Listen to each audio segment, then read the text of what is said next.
This one was. Yeah. Now when you're done, I will come and save it. So is it going to record this view? Yes, this view and your voice. Okay. I have some messy notes in there. That's why I was asking. But oh well. I can stop recording.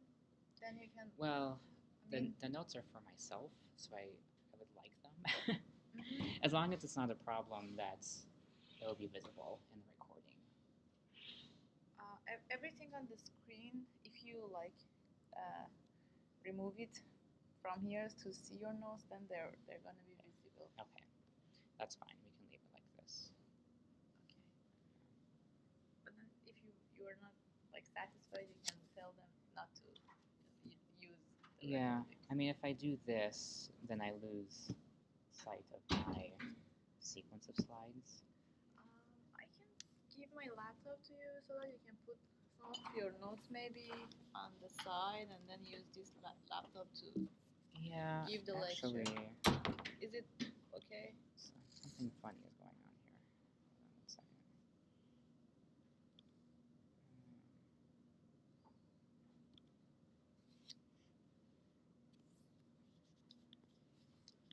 Oh, okay, we're fine. I'm going to have to do it this way because when I use the slideshow, it jumbles up my slides for some reason. So we'll just do it this way. Okay.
We will do half lecture and half hands-on. So for the hands-on, we will use some proteomics data set. And the data set is in the USB flash drive. So each people will get that flash drive. And there is only one folder in the flash drive. And inside it, you will find the two data sets, CSV form and the hands-on lecture. And so when this afternoon's lecture is done, please return the flash drive and I can update the slides for tomorrow.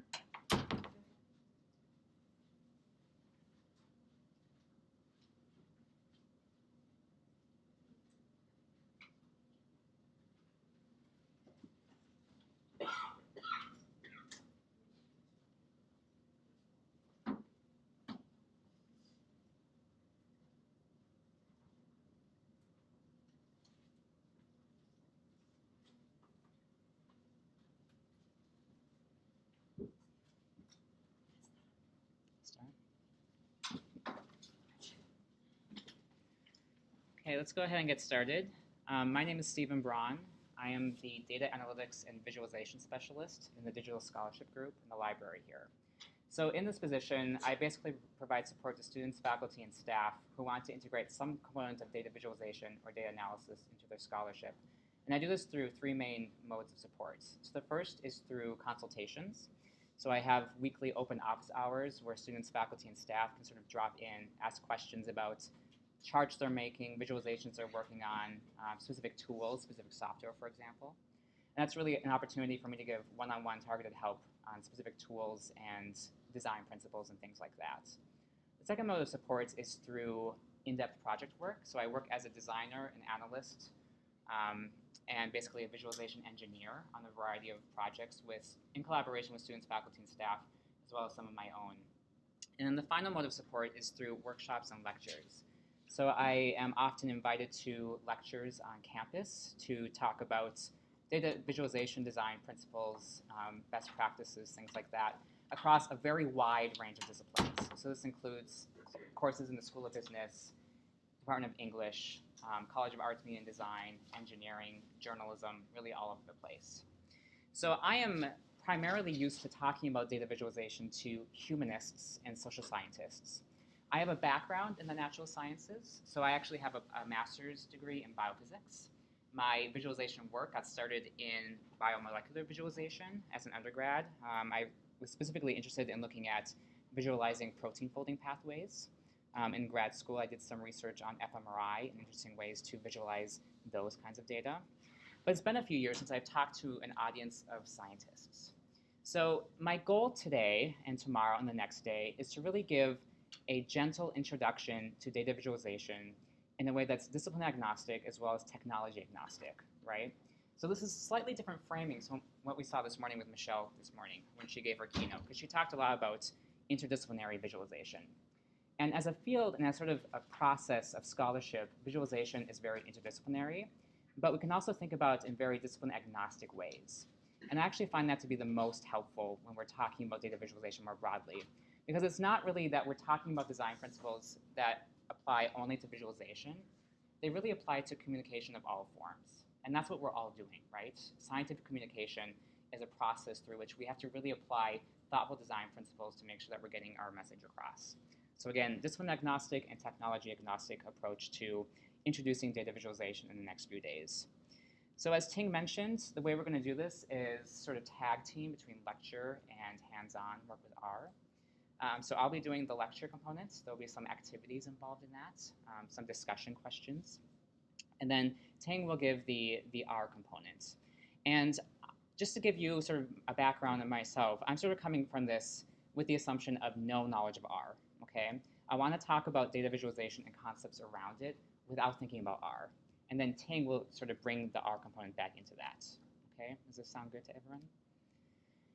We're going to go at your pace, so if I'm going too quickly, please stop me. Please ask me questions at any point along the way. I know there was a little bit of concern this morning about content being a little too advanced. If that's the case, please tell us, and we will slow things down, okay? So again, please feel free to ask questions at any point along the way. So I would like to start off with something that maybe should have started this entire session overall, and that is really a contextualization of why we're doing this, why we're talking about data visualization. And I want to do this by contextualizing data visualization in sort of two intersecting perpendicular processes, okay? So the first is sort of this pipeline that understands visualization as being a component of this process between data collection and interpretation.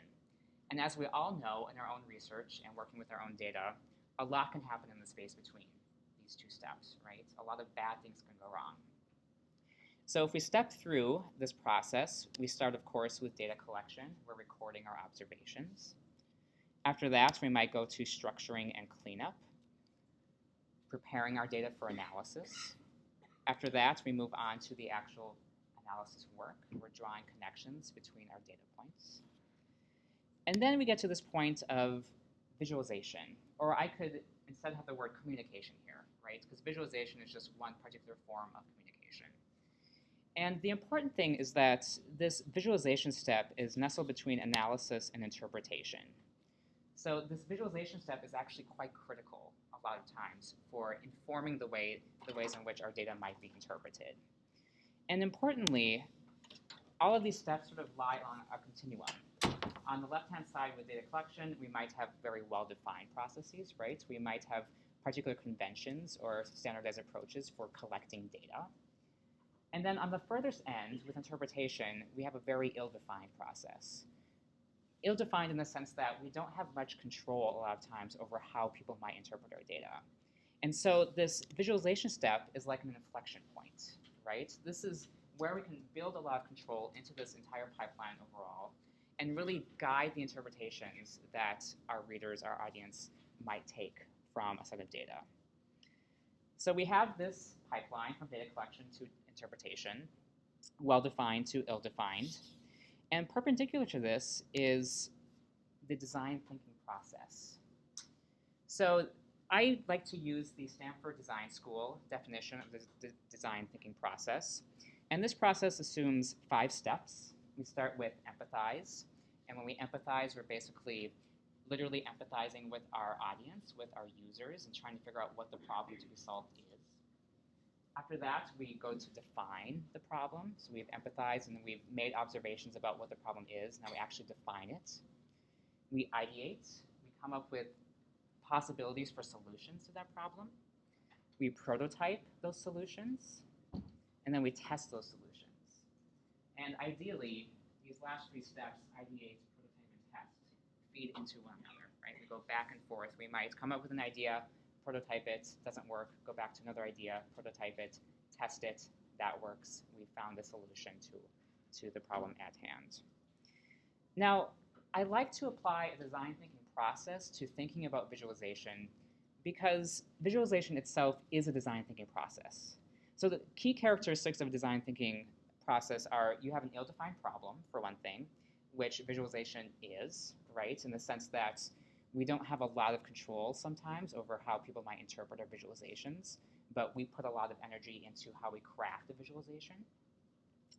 Divergent thinking is another characteristic of the design thinking process. So we might incorporate rational, logical approaches to designing a visualization, as well as creative approaches, emotive approaches.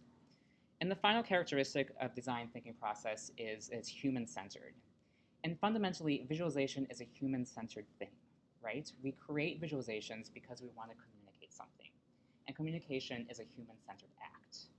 So I like to really position visualization and all of our conversations around visualization within these 2 sort of intersecting processes. And we'll come back to the varieties of ways in which these processes sort of manifest in our thinking about visualization.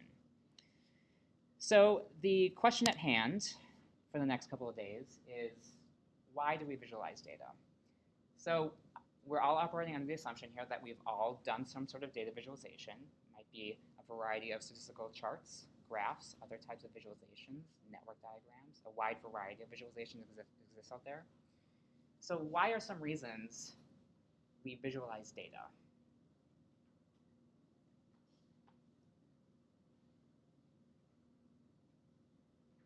Yes? Quick comparisons. Comparison. So analytic reasoning. What else?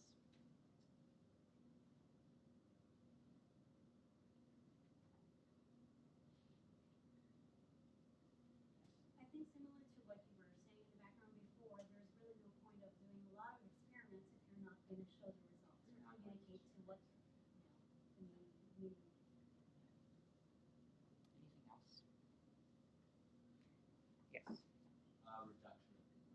Reduction of complexity. So Michelle talked this morning about how we can think of one definition of visualization as sort of an approach that reinforces human cognition, right? So visualization is sort of a learning tool, an analytical tool. I have 3 main reasons why we visualize data, and we can sort of collapse the things that you said into these. So the first of these is to communicate information, right? This is sort of obvious, right? This is what we've been talking about already. We visualize data to communicate information. We also visualize data to point attention. So sometimes we might have a large quantity of data, and we don't know how to sort of guide the user's attention through that set of data. So we use visualization to sort of a storytelling maneuver, right? To guide our user's attention to a particular point. And the final reason for visualizing data is to tell a story.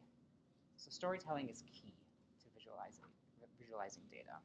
So we're going to think about sort of that storytelling aspect as well when we work with visualization over the next few days. Good design does all of these 3 things effectively. It communicates information, it points attention, and it tells a story. So that begs the question of how do we validate what is good visualization? And I would argue that we all have strong intuitions about what makes good visualization, but we don't spend that much time thinking about what those intuitions are. And those intuitions come from a wide variety of sources, right? They come from convention, so disciplinary conventions, sort of standards about what kinds of charts are common in your particular research area. Comes from disciplinary training and backgrounds. Sometimes our definitions of data even are completely determined by our disciplinary training. As a quick example, like I said before, I work a lot with humanists. And a humanist's conception of data is very different from that of a social scientist, is very different from that of a natural scientist or a bioscientist, right? We all talk about data, but data means something different to every individual person. So we have to sort of keep in mind those differences when we work with a communication medium like visualization. And it comes from cultural background as well. So this sort of gets into visual literacy. Michelle talked about that this morning as well, how sort of we're trained how to read visualizations.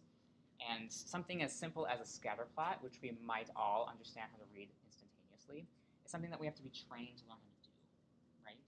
So there are all these different forces that come into formulating how we have these intuitions about what is good visualization, what is bad visualization, or what is and is not visualization in the first place, right? I could show you a series of charts and graphs that you would say instantaneously, yes, that's a visualization.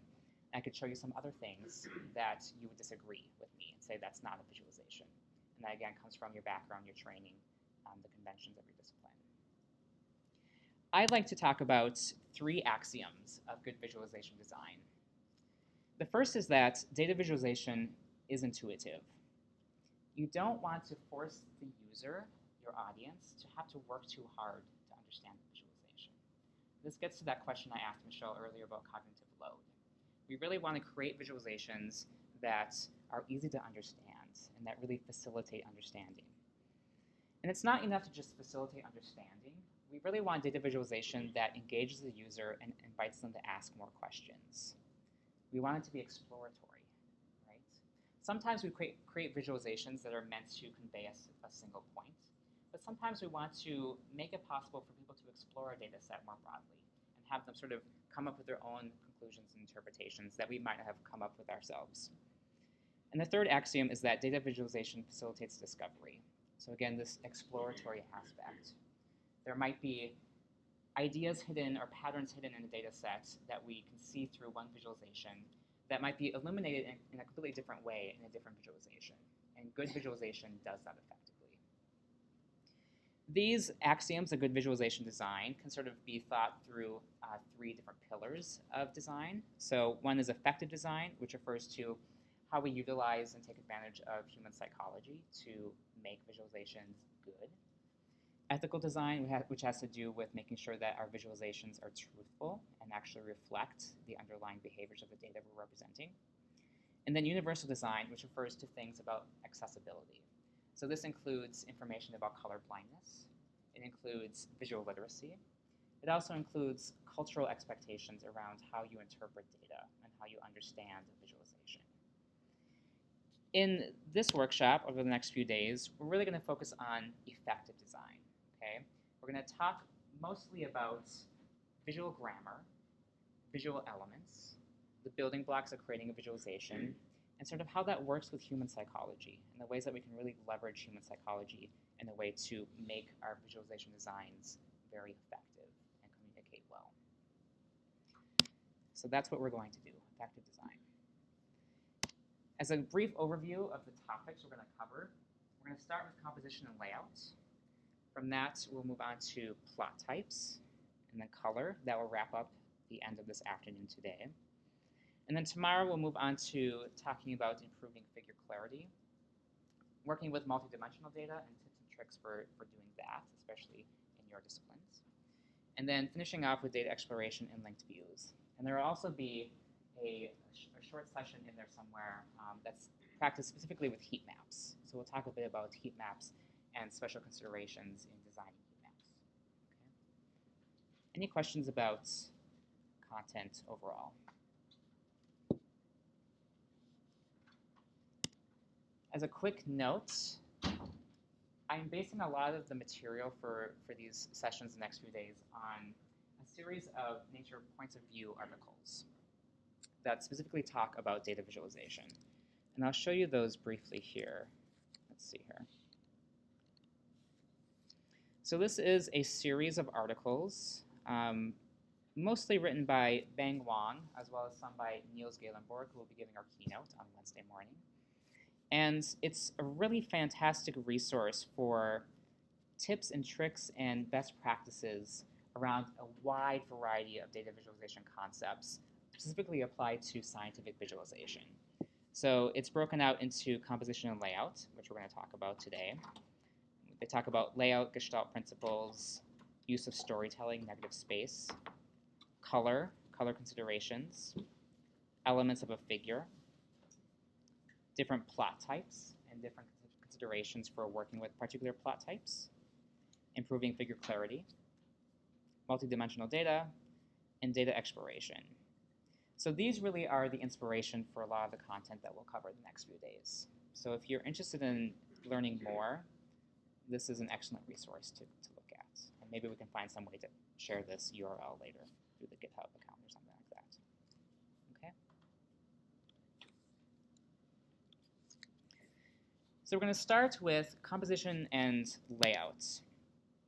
And what I want to do is sort of begin with a discussion of what you believe to be sort of the main building blocks of composition and layout in a visualization. So here is a fake visualization that I created, outcome of treatment per condition. And if I were to give you this chart and ask you what are all the building blocks or components that comprise this chart, what kinds of things would you say?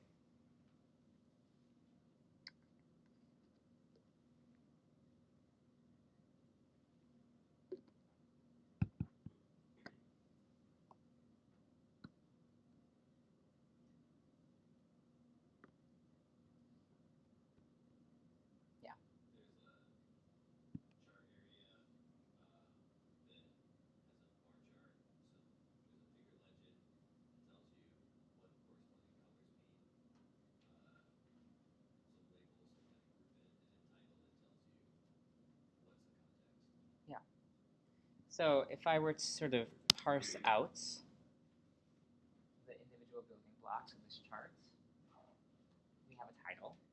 We could refer to that more generally as a label of some sort. We have this chart area where we have marks, visual marks. We have our data attributes represented in the legend there. We have axes. Right? These are very basic things, probably a little too obvious to call out. But it's important to call them out, and the reason is that it really helps us build up a language to talk about data visualization. And once we have a language to talk about visualization, we can start talking about a visual grammar. What do you think I mean when I say visual grammar?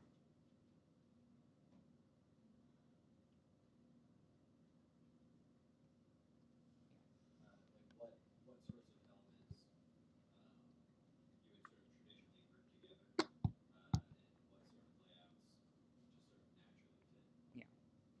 So if we have sort of a syntax of marks for a visualization, for creating a chart, the application of design principles on that syntax, on that sort of toolkit of marks, is our visual grammar. It describes the different ways in which we combine individual marks to communicate information. Okay? So we're going to start by talking about visual encodings. So we can break down a visualization into three primary sort of basic fundamental elements. Okay? The first of these are marks, and these are basic graphical elements. So these include things like points, like you might see in a scatter plot, lines, as in the bar chart, areas in an area chart. We also have other forms of marks, so containment is one form of mark. Links are another form of mark. You might see those in a network diagram, for example. So these are all marks. After that, we have channels, and channels are ways to control the appearances of marks. So if these are our marks, we can control their appearance through these different channels. So things like color, right? Value or gradation, texture, symbol, length, area, proportion, count, sequence. All these are different ways of controlling the appearance of a mark and therefore communicate information through a mark. And then the final element is the attributes. So attributes are the dimensions of our data that we're actually communicating. If I were to show you this chart, how many attributes of data are encoded? 2. What kinds of marks are used? Points. And what kinds of channels are used?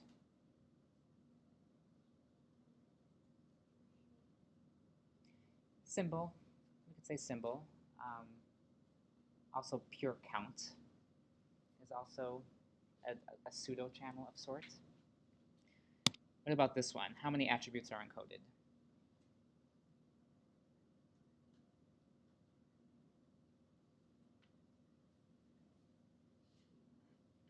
2. What kinds of marks are used?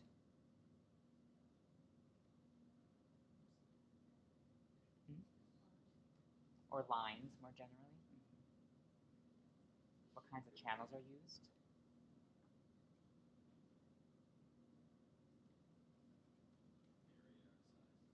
Size or length. Yeah. So those two are pretty straightforward, right? Very basic. What about this one? How many attributes of data are encoded in this chart?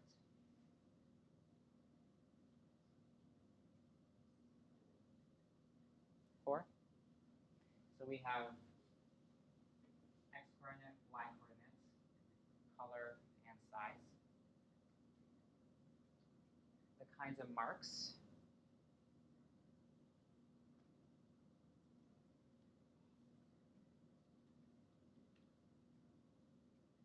Symbols, areas, and what kinds of channels are used.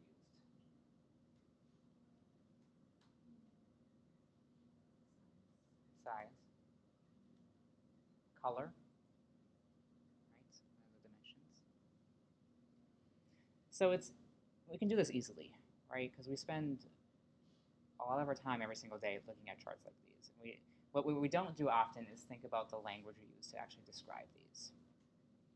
So I'd like to sort of introduce this discussion because it helps us talk a little bit more cleanly about layout and hierarchical organization. Okay.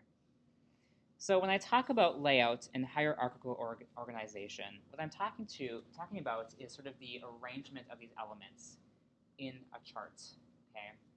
On a blank canvas, how you actually design a visualization. And this is important because how we organize a visualization really has significant implications for understanding. So think again to Michelle's keynote this morning when she showed her example, the novel visualization of artery blockage, and how she had one particular arrangement of those marks, and then she spoke to the doctors, and they said they wanted this alternative arrangement. So that's a very clear example of how organization and layout actually has very significant implications for understanding, because the people who are actually using those visualizations were able to understand them better when they were organized in a particular way.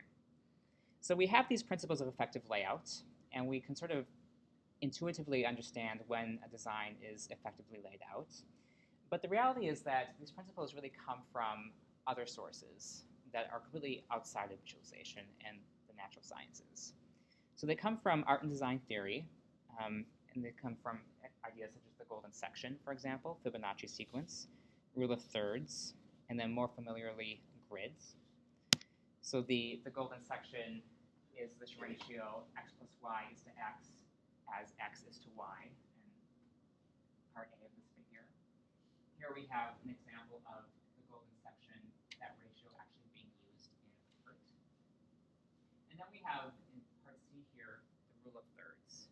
So sort of this compositional tool technique that we have often used in photography, for example, to help us sort of orient the focal points of our composition.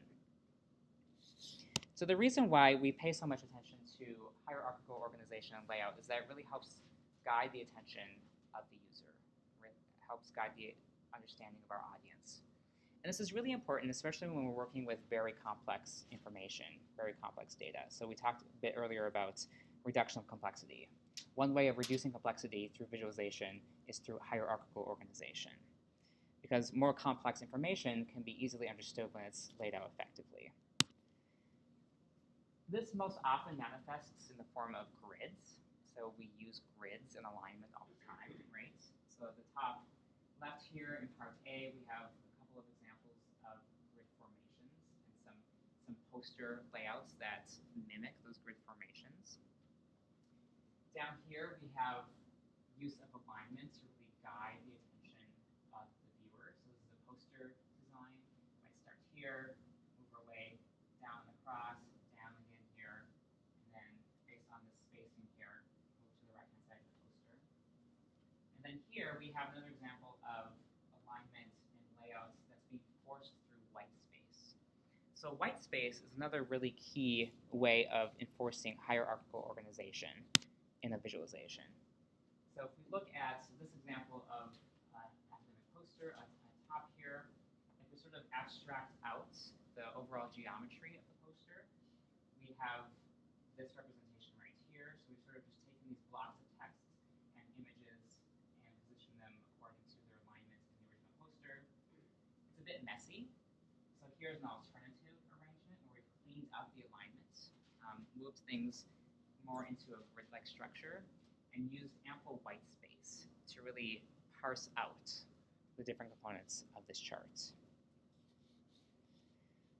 We see these kinds of things all the time, and like I said before, we sort of intuitively know when a chart or a visualization or a poster has done this effectively. But why do we have this intuition? The reason is that based on Gestalt principles. Anyone here ever heard anyone talk about Gestalt principles?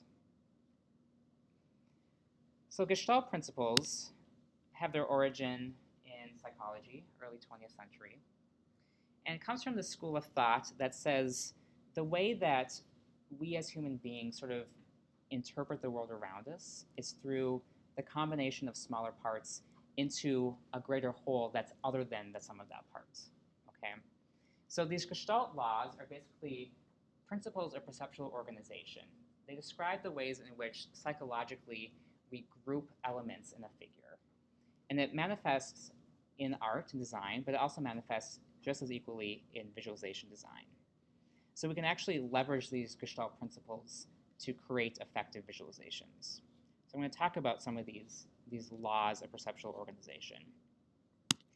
The first is the Law of Similarity. And this says that visually similar objects form a group. So let's say I have this very abstract visualization here. We have basically a series of data points that don't really indicate anything, just a series of points. And we might come up with one particular interpretation from a set of data. We can change that interpretation by adding a dimension of color. So now we've grouped these data points into different categories simply by adding color. We can do the same thing with texture. So again, our original abstract data set. And now we have a different grouping based on texture, a different categorical grouping. Shape, another categorical grouping. Orientation. Now we have directionality. That tells us something about the behavior of the data. Value. And again, these are all just channels, right? These are different ways of controlling mark appearance. Here we're using a value to say that, for example, this chunk of data might have something more in common within itself than this chunk of data.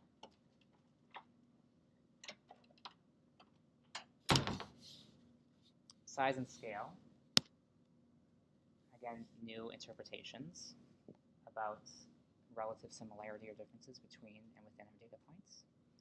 So these are just different ways of controlling channels, different ways of controlling mark appearance. But the law of similarity tells us the ways in which we might actually group those marks according to their appearance. Another powerful law of perceptual organization is the law of proximity. So this basically says that objects close in space form a conceptual group. If we go back to our original abstract data set, we might make an assumption that these data points are very similar to one another. Perhaps these two are off on their own for whatever reason. But if we just change the arrangement, then we have a completely different understanding of the data set, right?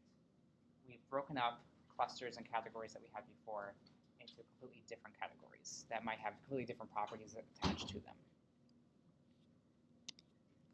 Law of closure, another one of these laws of perceptual organization, says that objects separated in space are connected in our mind. So if we have a sequence of lines, so let's say, for example, this is a very abstract line chart. The law of closure says that we're inclined to draw this connection. Why would this one be particularly important when working with scientific data? Any guesses? Yeah. Sometimes you don't actually mean to have that association, and if you have it laid out in a particular way, you can draw the wrong inference. So we'll talk a little bit about this tomorrow, I believe.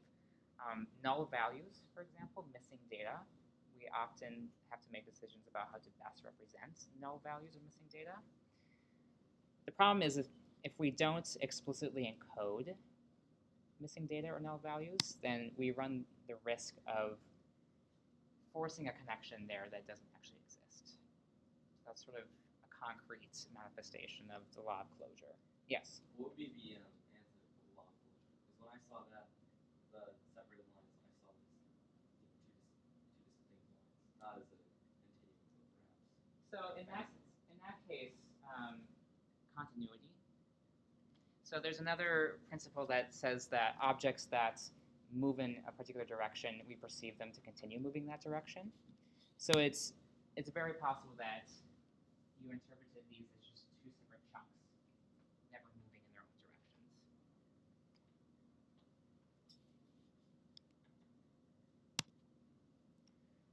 And then law of pregnance.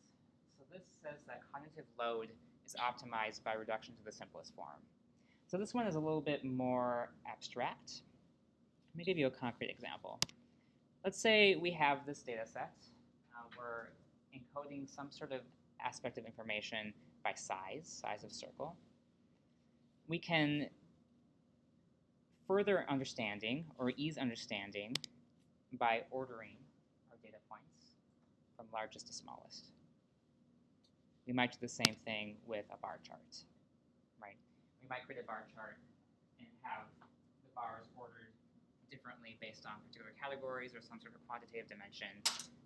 But one way of reducing the complexity of that is to order in descending rank by magnitude. Okay. The last one is the law of isomorphic correspondence. So this one's really interesting because this really manifests in form of convention in visualization. So the law of isomorphic correspondence says that a viewer's interpretation of a visualization, or really any visual form, is informed by past experience. If I were to give you this very abstract visualization again, what kinds of conclusions might you draw about the green data points versus the red data points? Yeah. Again, from experience, for omic types, red is usually upregulated, green is downregulated. Or even more simply, green is positive and red is negative, right? So this is actually very important because when we work with convention, we often forget that the reason that we interpret things a particular way is because of those conventions. So when we try and sort of push against convention, it can be very difficult, and it sort of raises that cognitive load. So again, I asked that question to Michelle earlier about how you sort of manage cognitive load when you're creating novel visualizations. And And the truth is, you always have to be very careful because people will interpret things in ways that you don't expect them to, and those are informed by a complex mixture of convention and disciplinary background and training.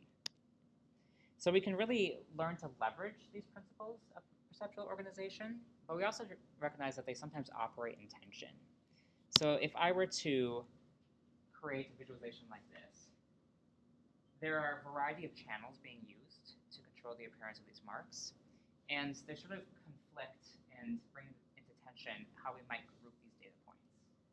We might be inclined to group some data points by color, or some by proximity, some by texture. If I show you this example too, we have different tactics for controlling this tension. So in part A here, we might group the square marks together and the circle marks together. In the second part here, now we've broken that grouping and introduced lines, connections to show a different kind of grouping, categorization. And then here we're using enclosure to show a completely different kind of grouping that is in tension with the two above it, right? Again, here if we look at this scatter plot, we have circle and square marks with no lines between them. We might be inclined to group things in proximity closer together, or things by shape closer together. Here we've disrupted those groupings using lines and enclosure. So these things are always in tension. Okay? So those are the Gestalt laws of perceptual organization. Any questions about those things? So again, we can use these things to really improve hierarchical organization and layout in a visualization. We can also use typography to really inform hierarchical organization in a visualization.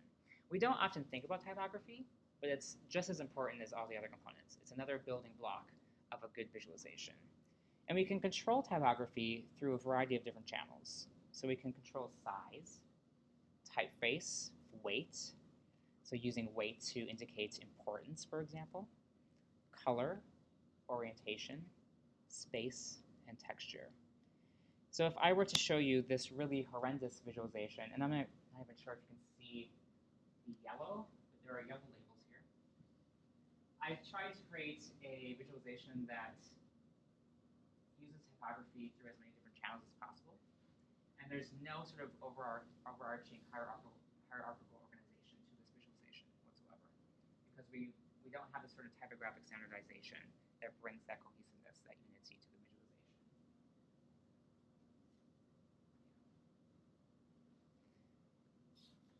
So these are our elements of composition and layout. And these are, again, the building blocks of our visual grammar, ways for thinking about how we piece together a visualization. And once we're able to actually point out and sort of dissect the individual components of a visualization, we're able to improve those individual elements bit by bit. Okay. Any questions about any of this?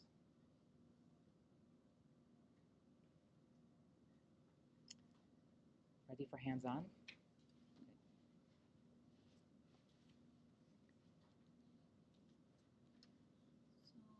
Before we start hands-on, everyone just make sure you got the flash drive and copy the dataset. The dataset called CRC.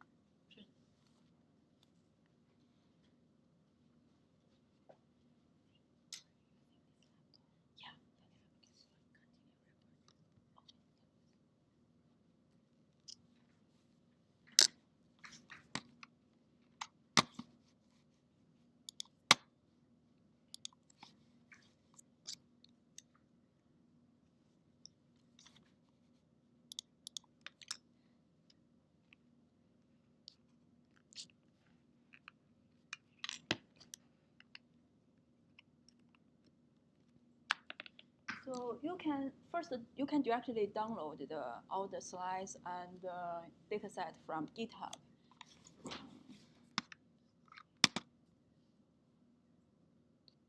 Like this page. So we have the dataset inside the data folder, but I found there are always some problem when we try to download a single file from GitHub. So then I put the data set in the flash drive. The first one, CRC chain, is the data set we will practice throughout the whole module. And also, you can also access the R Markdown file and the output HTML from GitHub. So, but you can also get it from it is also in the flash drive.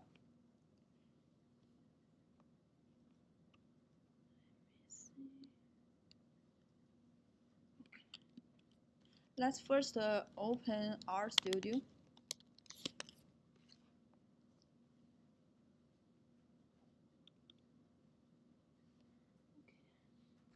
And we first new a project.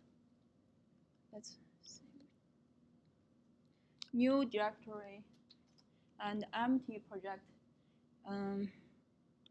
Just find any place you feel available, convenient for yourself. I like to put it in the desktop and give a name for the directory. Let's see, database, and then create new project. So in the new project, we hope to have a folder like we always done here, new folder to put our data.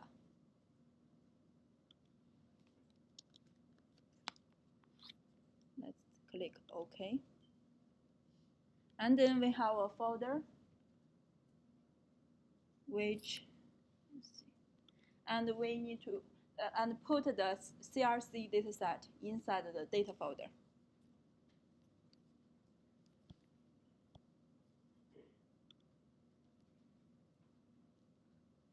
And see the two datasets, CRC and NCR60. Copy it and put it in the data folder.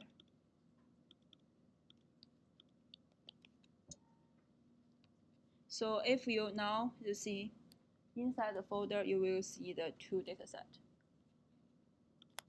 Until now, everyone's fine? Okay.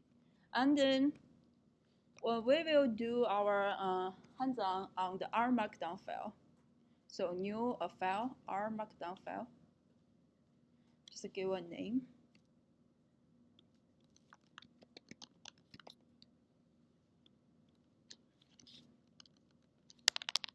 So our first hands-on is composition.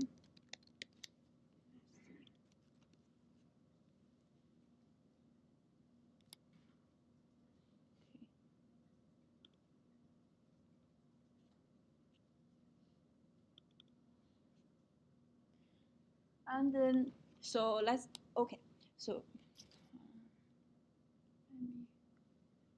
and you should also open the file. So when I do the hands-on, if you feel you couldn't follow up, I go too fast, just stop me. Or you can, we have the R Markdown file in the flash drive. You can also open the R Markdown file in the RStudio. Open it with RStudio.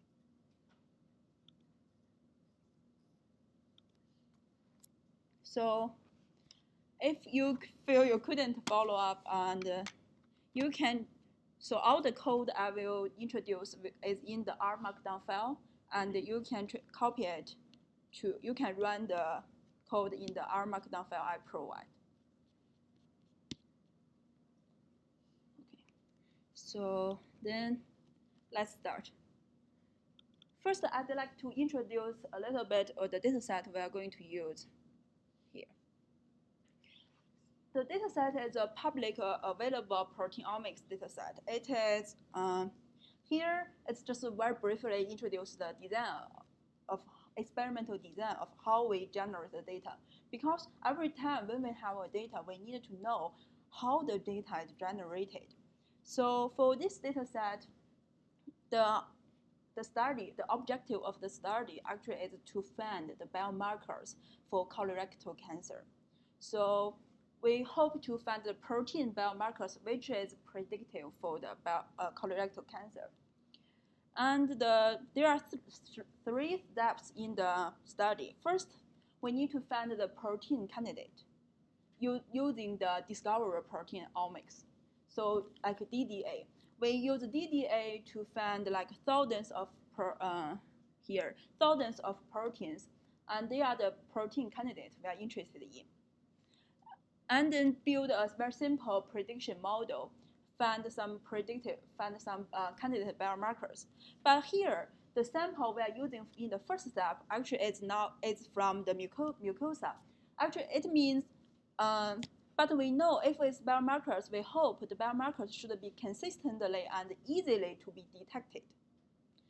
We couldn't every time to get some sample from the mucosa. It's not very feasible.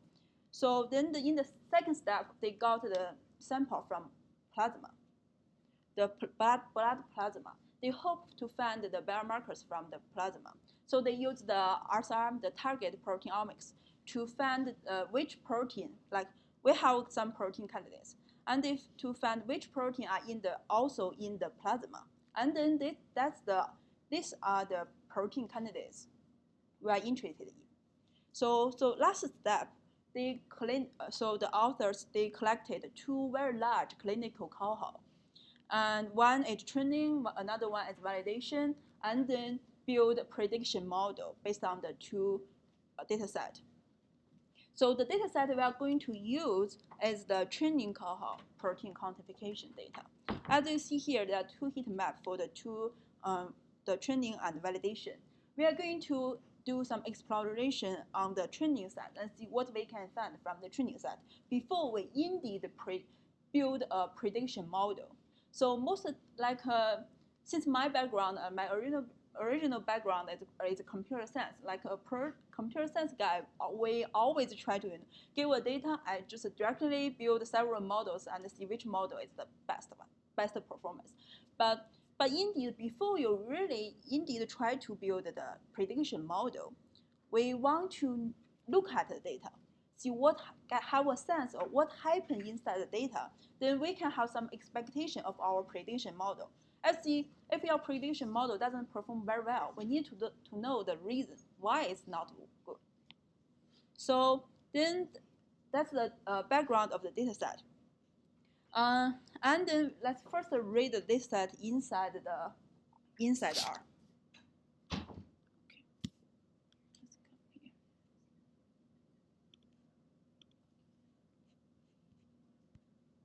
Let's remove the default one.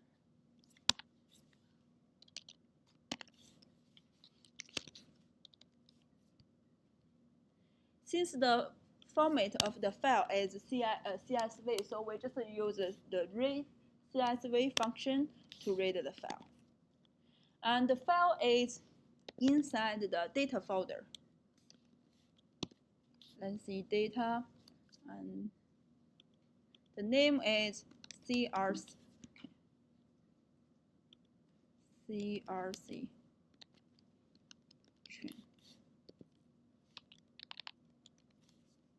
Let's read and give the name of the dataset, CRC. So can you see the code? And run the chunk. Run the code. Okay. So see, after running the code, we have the dataset in our panel, in our environment panel. If you click the CRC, you will see the structure of the dataset. So each row is one patient, one sample.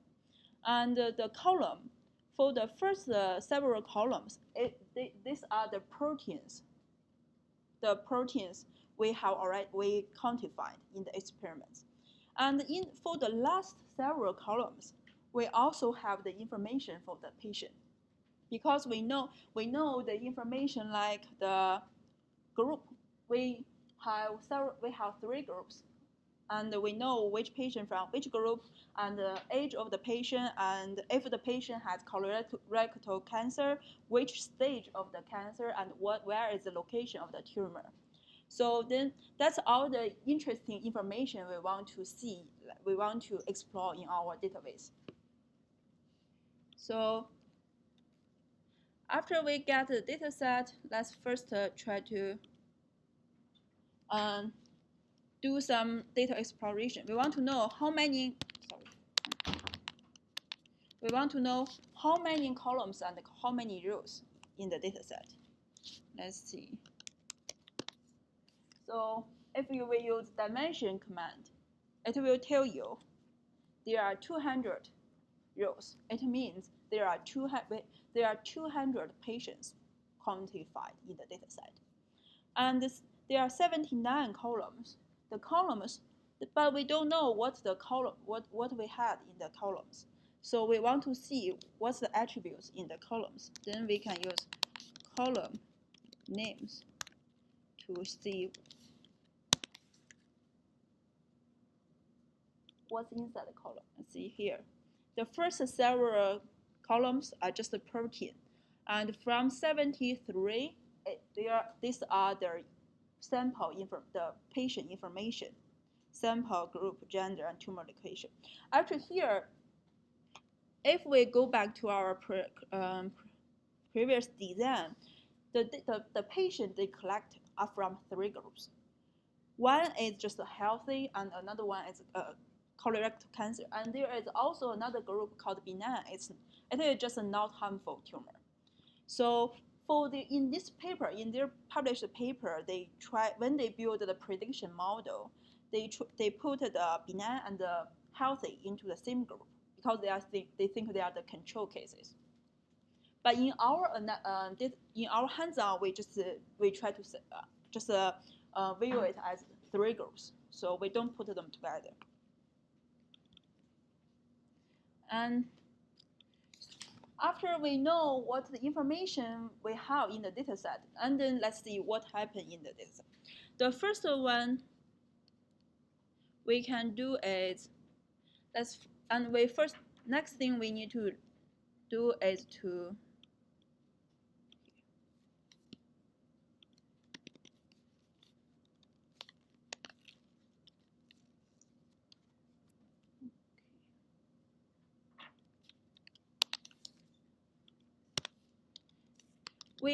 for today's for today's 3 hands-on, we will focus on the ggplot2. So first thing we need to load the ggplot2.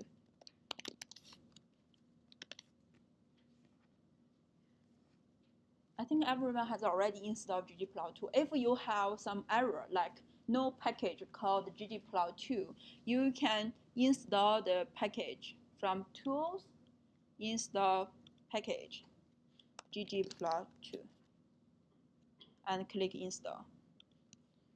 So then library ggplot2. For today, we will focus on ggplot2, but tomorrow we will cover some other more complicated package, because tomorrow we will cover like heat map. ggplot2 is not that good for heat map, and we also so we will have one complete module for heat map for how to do the cluster, how to in heat map, and we will also introduce like a PCA for the high dimension, multi-dimension data. So, but today we will just do the database in ggplot2. And the first thing we probably interested in, like we have several proteins, and we want to know what's the like in the paper, they identify 5 biomarkers. So we are interested in, so we have the relation between 2 biomarkers. We want to see what's the distribution, what's the relation between the 2 biomarkers. And then the first thing is we need to tell ggplot which data set we are going to use. It's CRC. The first command we are going to use is ggplot and tell what's the data set. If you run this,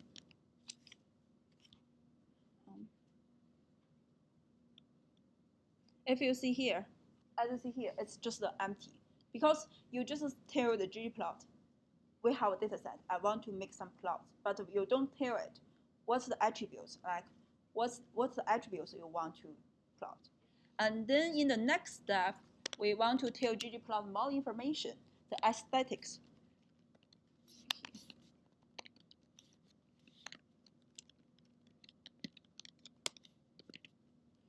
Let's see. In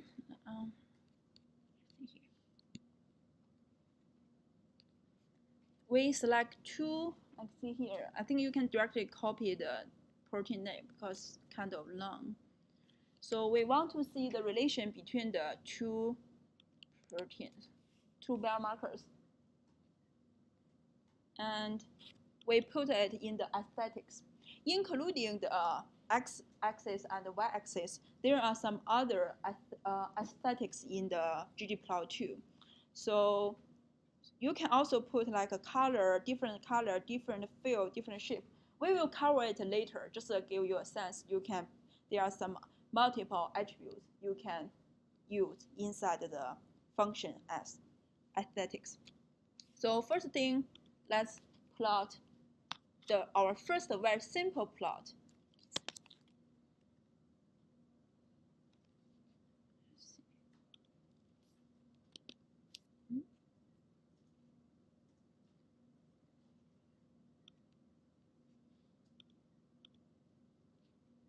What's the problem?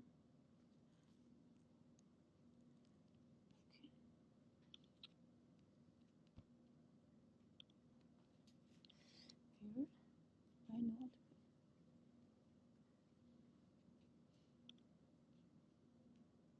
See.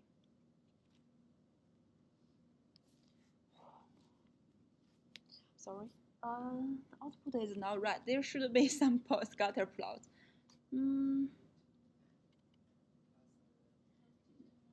Yeah, sorry, I forgot. So now we just tell the ggplot what's the attributes we want to plot, but we haven't told it. So for the ggplot, the first one we need to tell it is what's the attributes, and the second one is what's the geometry. What's the geometric we want to make. So here, since the two attributes, the two proteins are both, the protein abundance are both continuous. So what the plot we can make is scatter plot. And scatter plot in ggplot2 is geometric point. So in this way, we have our first scatter plot. See here, in this plot, we see all the data points is quite spread out. There is no very clear like a relation, linear relation between the two proteins. If you try some other pure proteins, actually we found sometimes there is a linear relation. It's useful for what? So that's the first plot we made.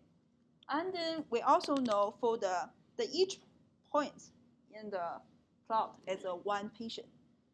For patient, we have some additional information like age, group, tumor location if the patient has colorectal cancer.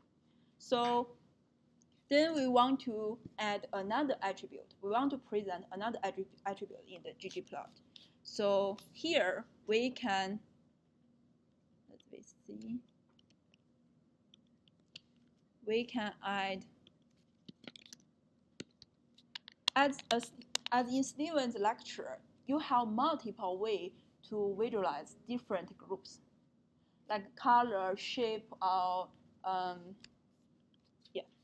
color, shape, and the transparency.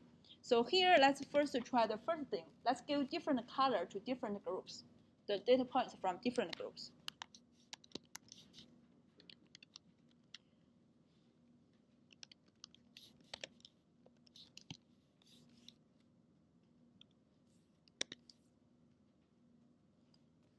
Here is the plot.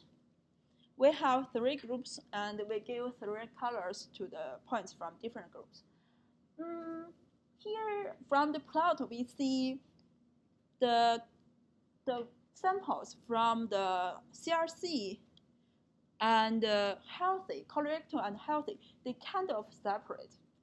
But the samples from benign, they are just, most of them are in the middle, so mixture with the other two groups. It match with our expectation because we know benign is kind of in the middle of CRC and healthy. In ggplot also offer the other way to visualize it. Not like besides the color. Let's see what else.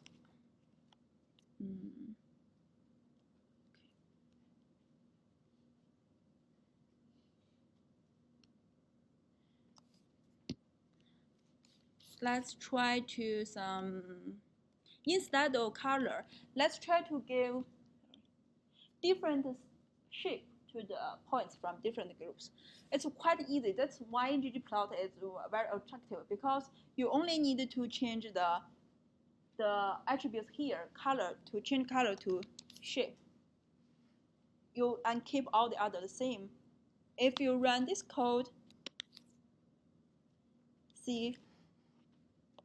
you will see the different color for points from different groups.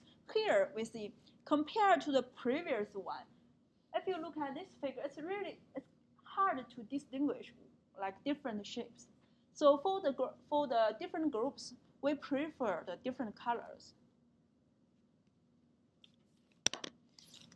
And what else? Different shapes, different colors. If you go back to our the HTML file, we found ggplot also offer different aesthetics called alpha. What is alpha? Let's try to change the same code by change the color to alpha and see what happens.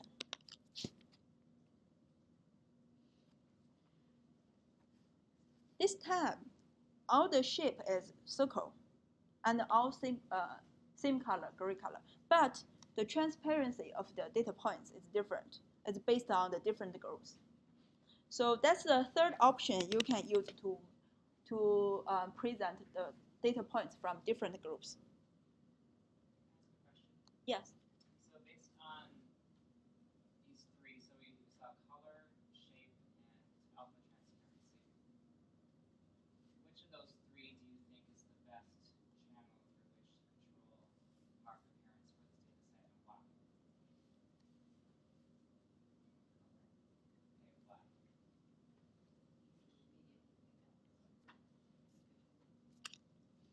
to pick out subgroups, and we have basically categorical data that we're encoding through color.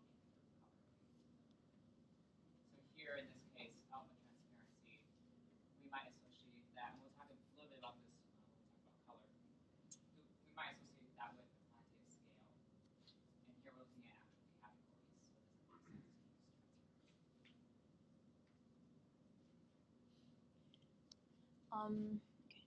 So last option, you can also change the size of each point based on different groups. It's all the same, like similar code, except you change the attributes here, color to size. Then that's it. See, it's really not good. Okay, question. Is there if I look up the help for AES, I don't get a listing of options where it just says the only two options it says there are is X and Y. Okay, I see. Because here there are ggplot really provide multiple options, but the options is based on the specific geometric plots. Like like here, for the scatter plot, you definitely there should not they don't have field. Field is for box plot or bar plot. So where you can find the S, let's see here. If you question mark geom point.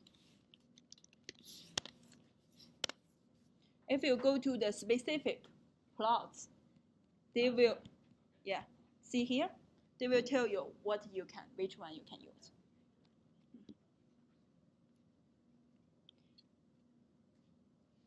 And okay, so see, ggplot even give you a suggestion. Use size for discrete discrete variable is not recommended, because indeed the size is recommended for continuous variable. So for the discrete one, we still prefer the color, different color. It's easy to see. And so besides all the 4 options for scatter plot, we are a ggplot too. Okay. Oh. So and let's just stop here and do some exercise. Let me see.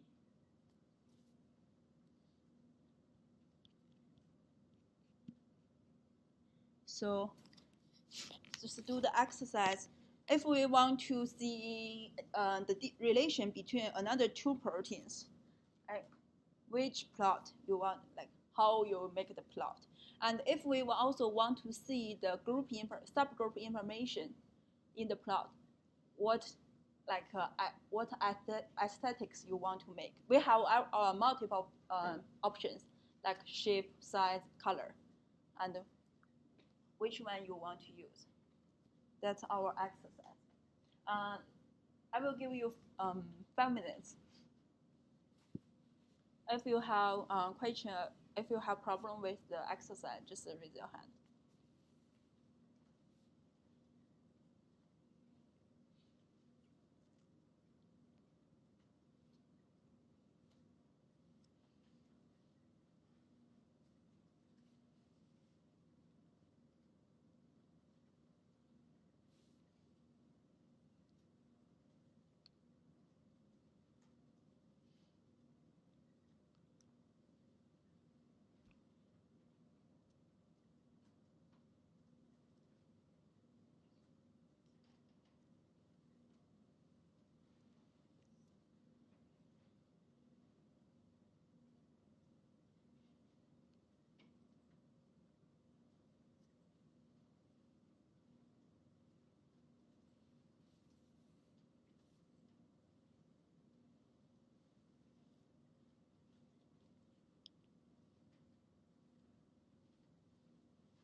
It seems like most of you have already finished it. Okay, so then let's see how what we should do to make the plot. So I just copy the previous plot But now what we need to change is the attributes, the protein, the attributes we want to plot. So we want to make the x coordinate as the first protein AFM, and the second protein as the y coordinate. But actually, as we said, for different group, we prefer color, as we said before, and then make the plots. See here, these two proteins are quite different from the previous one. Their relation, it's very possible that they will have high linear relation between them. Let's see, it's a straight line before, but the previous one is quite scattered. And if you see the different groups, the benign is quite separate from the other two. And most of the points here are from CRC or healthy. That's what we can find from the figure. So, and then you may want to know what's the reason in the make more plots. So that's our first exercise. Let's continue. Besides using different aesthetics options to distinguish data points from different groups, ggplot2 provides another very powerful tool we call faceting. So let's see here.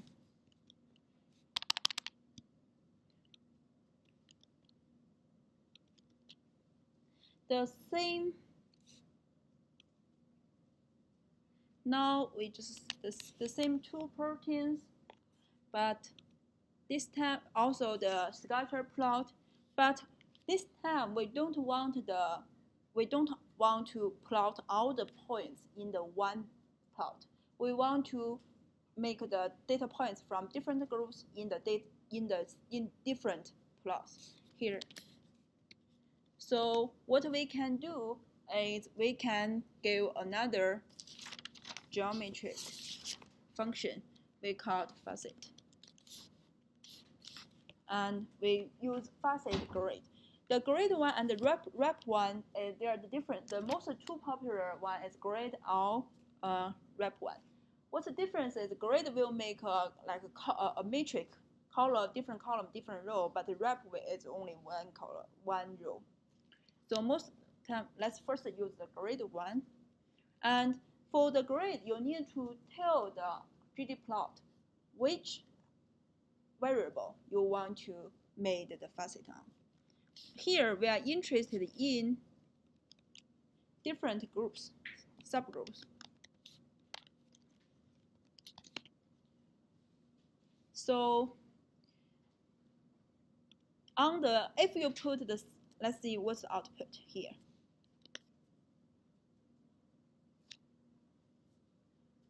That's what facet does. It plots the dataset from different groups in different figures.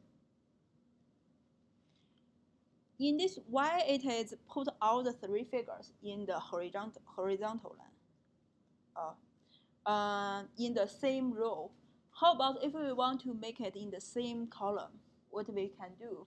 Just move the position of subgroup. Move it to the left side. If you move it to the left side, and try to see the output here.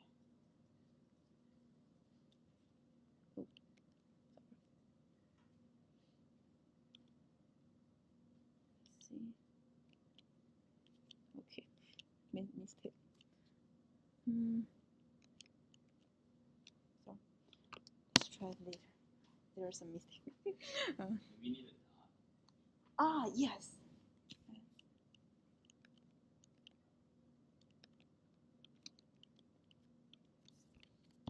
I've got it. Yes. So in this way, we just put all the three. That's why we prefer the previous one, because you see, in this way, each figure is very long.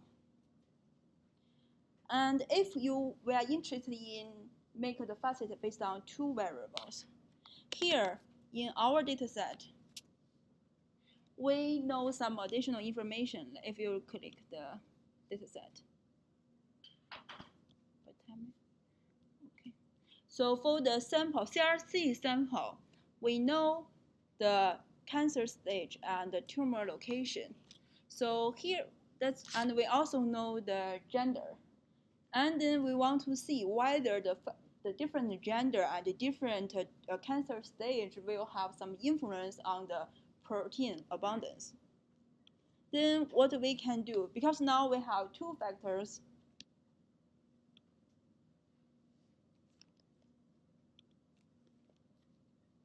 here we first put the row factor on the left side and see gender. And then on the right side, we are interested in, okay, cancer stage.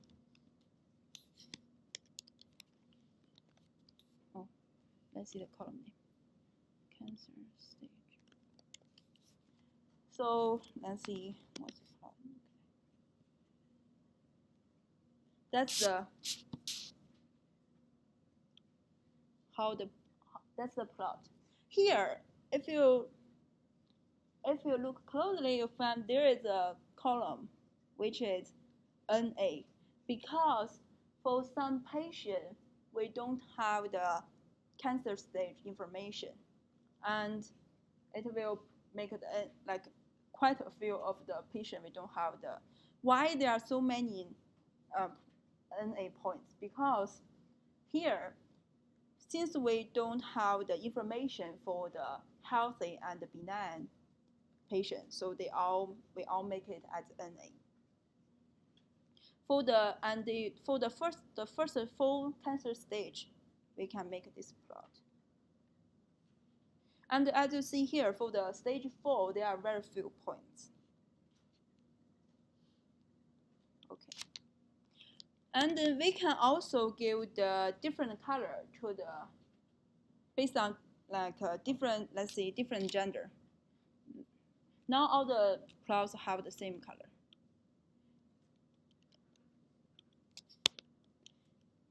Let's see, we want different color based on different subgroup.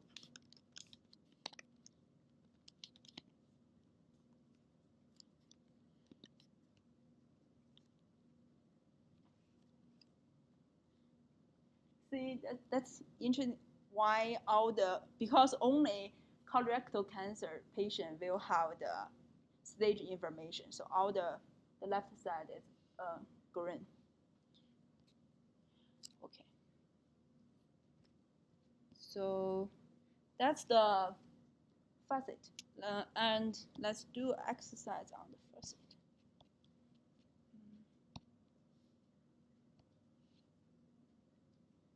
Okay.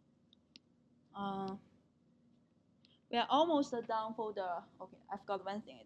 We are almost done for the first hands-on.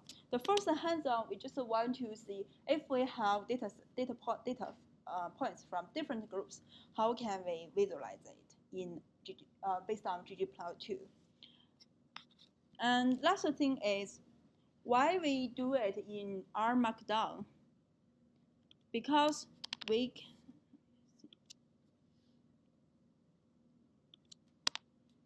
if we just run all the R Markdown,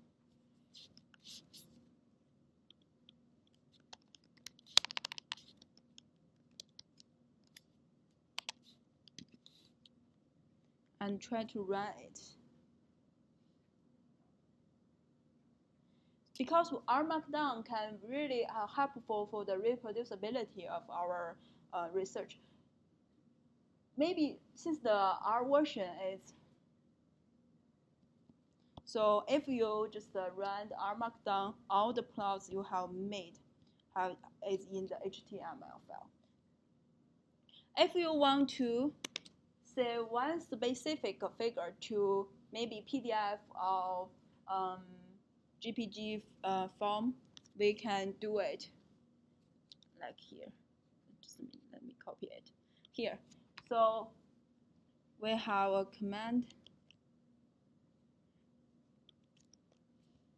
In this way, you can first tell the R we want to make a PDF output, and what's the name of the PDF output? It's like any matplot1, and you can also tell what's the width and height you want to make, and then make the plot inside it until here done. And let's run it together. So if we run the 3 code and go to our working directory, you will see the output here.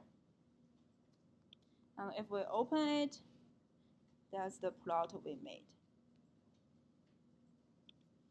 This way is kind of, you have more flexibility, but if you want to just use some very easy way to save a figure, ggplot2 also provide another option. Here it's ggsave. It's very simple, only one command. But here, we don't tell the ggsave which plot we don't have made it plot inside it. So it will save the last figure you made. So here, let's see if we made ggsave what figure it will. Okay. Here. Because we made the figure in the previous command, so it will just save the last figure you made. It's just a simplified version. You can use both ways to save your figure, or you can use the R Markdown to save out the figure. And I think for that part we still have one last challenge, like exercise. I think I will give you 3 minutes for the one last exercise. It's a very simple one.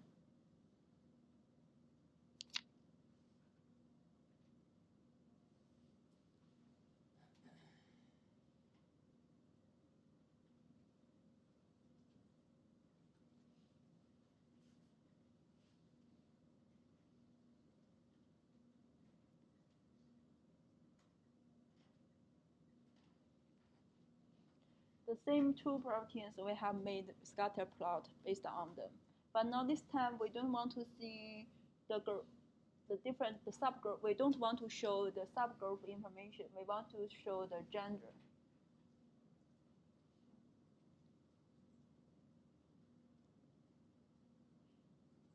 And now you have multiple ways to do it. Just select whichever you want.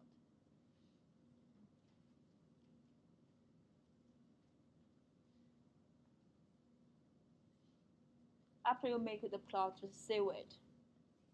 Also, you have 2 options. Select one option you want.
So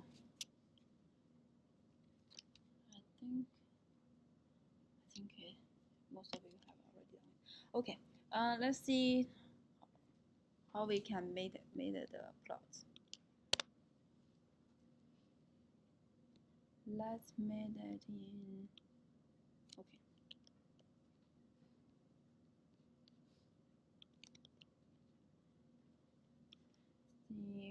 We made a facet, but based on different gender.